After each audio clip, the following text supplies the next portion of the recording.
2026 யாருக்கு ஓட்டு போடுவீங்க? எனக்கு ஒரு ஓட்டே இல்ல ஃபர்ஸ்ட். நான் எப்படி போட முடியும்? ஏன் ஓட்டு இல்ல? என்ன வயசு ஆகுது? எனக்கு வந்து 27 வயசு ஆகுது. 27 வயசு ஆகுது ஓட்டு இல்லன்றீங்களே. ஆதார் கார்டு போய் ஆதார் கார்டே இல்லைன்றாங்க. ஆதார் கார்டு போய் கேட்ட போனா அங்க வா இங்க வா அலைய விடுறாங்க. ஒரு ஆதார் கார்டே வரல ஃபர்ஸ்ட். ஒரு ஓட்டர் ஐடி இல்ல, ஒரு ரேஷன் கார்டு இல்ல. இந்தியால நான் எதுக்கு இருக்குன்னு எனக்கே தெரியல. யாருக்கு ஓட்டு போடுவீங்க?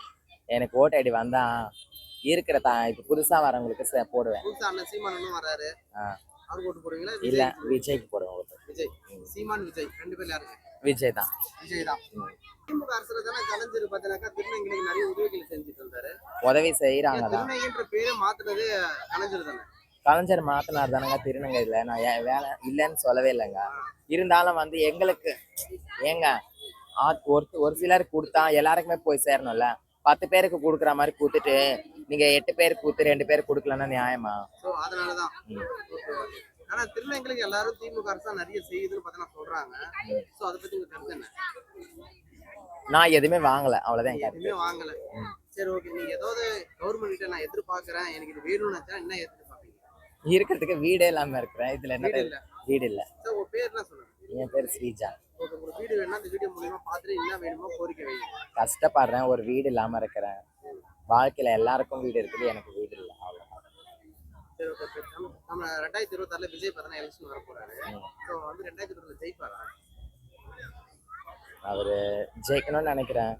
புதுசா வரவங்கன்னா எதுனா செய்யணும்னு நம்புறேன். விஜய் வந்தா செய்வான்னு நினைக்கிறீங்க? நம்புறேன். ஓட்டு ஐடி வந்து திருநங்கையா இருக்கிறதுனால எதுவும் கொடுக்க மாட்டான்னு சொல்ல வராங்களா? இல்ல நீங்க எப்படி குற்றச்சாட்டு உங்க மேல வைக்கிறீங்களா? நான் குற்றச்சாட்டு வைக்கிறேன். ஒரு திருநங்கைன்றதுனாலே அவாய்ட் பண்றாங்களா ஓட்டு எடுத்து தராம? அப்படி இல்லைங்க. எனக்கு வந்து ப்ரூஃப் சரியா எனக்கு வரமாட்டேங்குது. ஓகேங்களா, ப்ரூஃபே எனக்கு சரியா வரமாட்டேங்குது.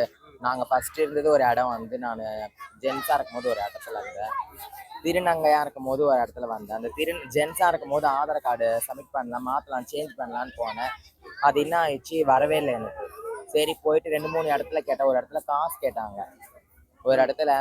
கேட்டாங்க, எல்லாம் முடிச்சு கொடுக்குறேன் குடும்பம்னாங்க. சரி இது என்னால் அந்த அளவுக்கு முடியல. சரி நம்மள நேர்மையாக போய் கேட்கலான்னு போய் பார்த்து கோயம்பேட்டில் போய் எழுதி போட்டு வந்தேன். இன்னமும் எனக்கு வரவே இல்லை. 3 தடவை எழுதி போட்டேன், எதுவுமே வரல. வந்தா தானே, எது இருந்தா தானே, ஒரு ஆதார் கார்டு இருந்தா தான் ஒரு ஓட்டர் ஐடி எழுத முடியும். கவர்மெண்ட் பத்தியா? அரசு எங்களுக்கு எதுவுமே செய்யல. நான் என்ன பண்ண முடியும்? எதுவுமே நான் ஒரு சில வாங்கினாங்க, நான் வாங்கவே இல்லை. எதுவுமே என்ன வாங்குறாங்க, நீங்க என்ன வாங்கல? எல்லாமே ரேஷன் கார்டு வச்சு அது வாங்குறாங்க, இது வாங்குறாங்க. ஓகேங்களா, அந்த மாதிரி இது கூட எனக்கு கிடைக்கல. இது கிடைக்கல. முதல்ல கவர்மெண்ட் எதுவா இருந்தாலும் சரி, எந்த ஆட்சிக்கு எதுவா இருந்தாலும் சரி, மக்களுக்கு செய்யறாங்களா இல்லையோ, திருநங்கைங்களுக்கும் எதனா செய்யணும்ல. திருநங்கைங்களுக்கு எதனா செய்யணும், புரியுதுங்களா?